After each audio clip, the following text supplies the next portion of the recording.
안녕하세요. 타스 건축사무소의 김인환 건축사입니다. 오늘 제가 말씀드릴 주제는 왜 많은 사람들이 집과 건물들을 지으려 하는 것일까? 또는 어떻게 하면 집과 건물을 잘 지을 수 있을까라고 하는 것입니다. 본 채널에서는 주로 상가주택, 단독주택 등의 설계와 건축 등에 관한 전문적이고 기술적인 내용과 함께 건축과 관련해서 특히 재테크, 부동산 정보 등에 관한 말씀을 드리고 있습니다. 따라서 본 채널에는 이 두 주제에 관련된 영상이 많이 있으니 지난 영상들도 꼭 참고해 보시기를 바라며 그럼 오늘의 이야기를 시작해 보도록 하겠습니다. 저는 평생 상가주택, 근생건물, 다가구주택 등에 대한 설계와 건축물을 하다 보니 그동안 수많은 건축주나 이런 건물에 투자하려는 사람들을 만나본 것 같습니다. 그러니까 무려 40년 동안 아주 다양한 분들을 만나봤는데 이 가운데는 건설회사나 디벨로퍼 등 건축을 전문으로 하시는 분들도 있었지만 그래도 대부분의 건축주들은 처음으로 내 집이나 건물을 지으시려는 분들이 많았던 것 같은데 이런 분들과 건축을 하면서 갖가지 이야기를 듣기도 하고 또 이런 건축이나 투자를 하려는 분들에게 많은 변화를 느끼기도 합니다. 10년이면 강산도 변한다는데 사실 그동안 우리나라도 얼마나 발전하고 변했는지 놀랄 때가 많은데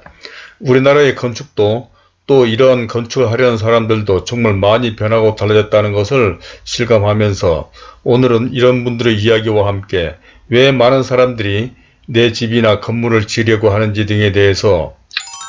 다음과 같은 5가지 내용으로 말씀을 드리고자 합니다.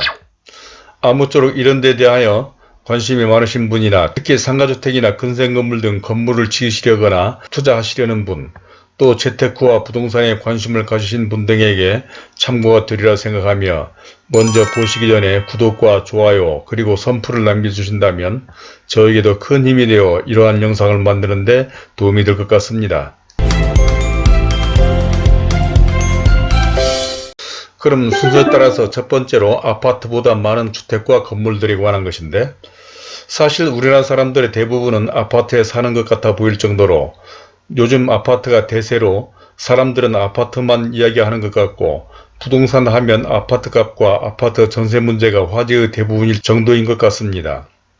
그러나 우리나라의 아파트 붐이 일어나기 전인 불과 30-40여 년 전만 해도 대부분의 사람들은 자신이 직접 내 집이나 건물을 짓거나 소위 집장사 등이 지은 집에서 살았는데 그게 바로 강남, 송파, 강동, 강서 등과 개포, 가락, 고덕지구 등의 택지개발지구였던 것입니다. 물론 이러한 것은 서울뿐만 아니라 경기 등 수도권 그리고 대도시들이 이런 상황이었고 특히 지금의 강남 등도 1970, 80년대 개발 전성시대에 우후죽순 엄청난 집과 건물 등이 건축된 지역으로 요즘은 이런 주택이나 건물 등이 대부분은 낡아 상가주택이나 다세대, 다가구, 근생빌딩으로 변하고 있어 사람들은 아파트에서만 사는 것 같이 보여도 아파트가 아닌 주택이나 건물 등이 훨씬 많은 것입니다. 즉 이제는 많은 사람들이 건설회사 등이 지어놓은 아파트 등에서 살아 예전과 같이 내 집 등을 직접 자신이 건축하지 않은 것 같아 보이지만 그래도 많은 사람들은 아파트가 아닌 단독주택이나 상가주택, 근생건물, 다가구나 다세대주택 등을 짓는 사람들도 많고 이런 건물에 사는 사람들도 많을 뿐만 아니라 또 최근에는 판교, 광교 등 신도시와 택지개발지구가 전국적으로 개발되어 이런 지역에 단독주택, 상가주택, 근생건물 등에 건축할 곳도 많고 또 이러한 건물의 건축이 대단히 활발하기도 합니다. 다음은 두 번째로 집이나 건물을 짓는 이유들에 관한 것인데 그러면 사람들은 왜 이런 집이나 건물을 지으려고 할까요? 그러니까 건축을 하려는 사람들에게 왜 이런 건축을 하느냐, 즉 건축 목적 설정은 대단히 중요한데 이러한 사연이나 목적은 사람들에 따라 제각각입니다. 살 집을 마련하기 위해서, 부모님이 사는 집이 낡고 불편해서, 낡은 집이나 건물을 보유하신 분들은 매년마다 수리비는 오르고 인근에 새로운 건물들이 들어서 임대 경쟁력이 떨어져서 또 층간소음과 답답한 아파트보다는 마당이 있는 집에서 자녀들을 양육하기 위해서 등 다양한 이유와 목적으로 새로운 집이나 건물을 지으려고 하는 즉 거주 목적도 있고 또 여기에 빠지지 않는 것이 부동산적인 시각이죠. 그러니까 현재 보유 중인 땅을 개발해서 보다 살기 좋으면서도 임대 가능성도 높고 또 부동산적인 가치를 상승시켜 보려는 의도가 많이 작용하는 것 같은데, 사실 이런 데 대한 비중은 무시할 수 없는 것입니다.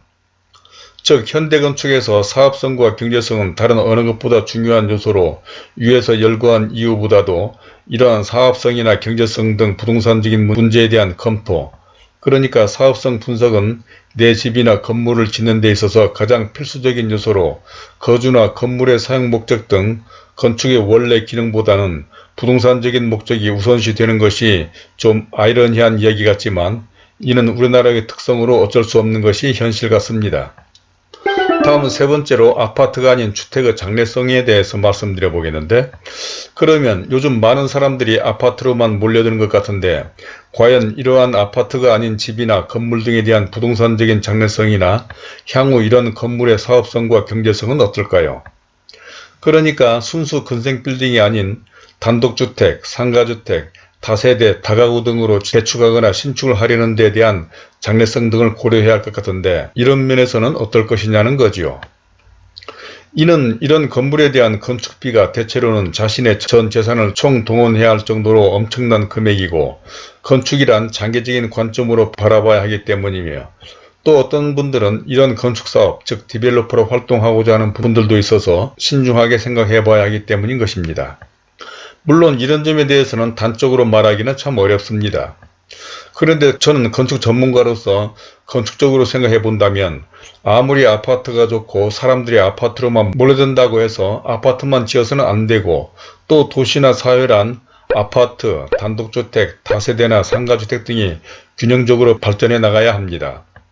이러한 것은 최근 상담하는 분들 가운데 재개발이나 재건축 단지로 개발하려던 것이 불가능해져서 별 수 없이 새로운 건물로 건축하려는 사람들이 많아졌는데,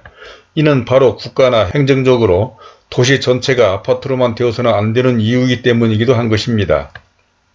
즉 사회란 다양한 계층이 있는데 이들을 위한 주거수단은 언제나 필요한 것이고, 사실 이런 점 때문에 아무리 아파트 세상 같지만 기존 도시는 말할 것도 없고, 웬만한 지역의 신도시 등의 상가주택이나 다가구, 다세대 주택은 짓기도 전에 임대되는 등 이런 주택에 대한 수요는 앞으로도 계속 늘어나면 늘어났지 줄어들지는 않을 것이라는 관측이 우세합니다.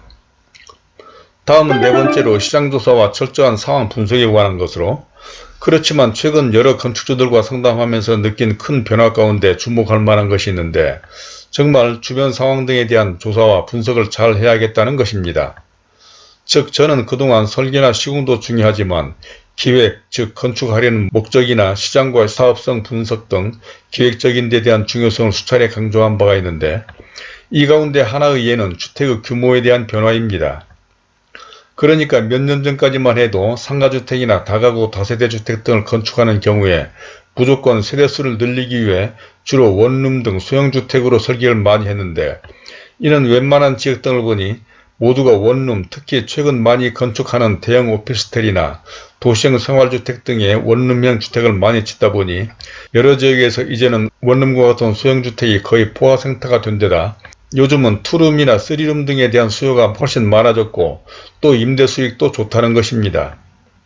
사실 이러한 사례는 특정 지역의 신도시에서도 그랬는데, 물론 이는 지역적인 특성이 있어 모두가 다 그렇다는 것은 아니지만, 이를 강조하는 것은 그만큼 시장이나 주변 상황 등을 잘 파악하고 분석하는, 즉 기획이 얼마나 중요한가와 장래성 등을 설명하기 위한 것입니다. 또 여기에서 간과하지 말아야 할 것은, 원룸 등 소형으로 세대를 많이 늘리는 것은 설계상 주차 수요도 불리해지고, 또 공사비 면에서도 화장실과 주방 등이 많아져 더 공사비가 많이 든다는 점과, 특히 세대수가 많으면 그만큼 관리하기도 어려워진다는 점 등도 고려해야 할 것입니다. 그래서 건축관련법과 행정적으로도 이에 대한 고려를 하고 있는 것 같은데, 다양해지고 복잡해지는 사회 변화에 따라 과거와는 비교할 수 없는 다양한 종류의 주택이 등장하고 있고, 그 대표적인 주택이 도시형 생활주택 등의 새로운 주택을 법제화하고, 이 가운데서도 도시형 생활주택 원룸형도 있지만 도시형 생활주택으로 단지형 다세대주택과 단지형 연립주택까지 만들어 주택의 규모를 늘려주면서 주차장 설치 기준이나 각종 법규를 완화해주고 있기도 합니다.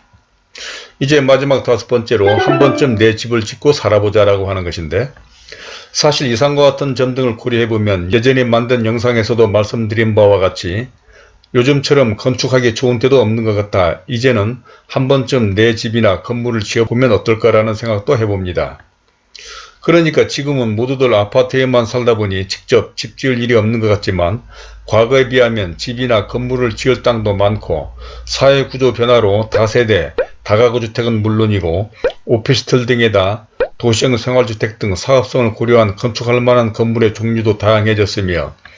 무엇보다도 집 지을 땅이나 건축비는 아파트값이나 아파트 전세값 폭등에 비해서 상대적으로 오르지 않은 데다 지난 영상에서도 설명한 바와 같이 우리나라의 건축 수준이나 건축 환경, 그리고 건축 허가, 감리, 특검 등 건축 관리 시스템의 발달, 또한 다양한 대출 등 금융제도 등으로 누구라도 건축하기 쉬워졌기 때문인 것입니다. 그러니까 이 세상에 태어나 한 번쯤은 자신과 가족들의 특성에 맞도록 구상하고 설계한 집에서 사랑하는 가족들과 함께 행복하게 살아보는 것이 어떻겠냐는 것인데, 과거처럼 건축이 그렇게 어려운 것도 아니고 또 살고 있던 아파트 값이 그렇게 많이 올랐으니 그 좁고 답답한, 더구나 자신과 가족들에게 딱 맞지도 않는 남이 지어놓은 아파트에서만 한평생 살아갈 일이 아니지 않냐는 것입니다. 특히 최근 코로나19로 불특정 다수의 사람들이 공동으로 살아가는 아파트는 건강에도 좋지 않고 재택근무나 온라인 교육으로 온종일 온 가족이 그 답답한 공간에서 살아가기도 좋지 않은데, 더욱이 웬만한 지역의 웬만한 아파트값이나 전세금 정도로 층간소음 등 거주성이나 자녀 교육에도 좋은 판교 등 환경 좋은 곳의 단독주택이나 또 상가주택 등 꼬마 빌딩의 건물주가 될 수 있으니 이 얼마나 좋은 기회인가 해서 말씀을 드려보는 것입니다.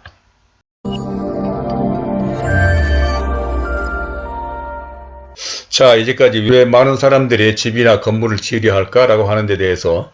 첫 번째로 아파트보다 많은 주택과 건물들, 두 번째로 집이나 건물을 짓는 이유, 세 번째로 아파트가 아닌 주택의 장래성은 어떨까, 또 네 번째로 시장조사와 철저한 상황 분석도 필요하다,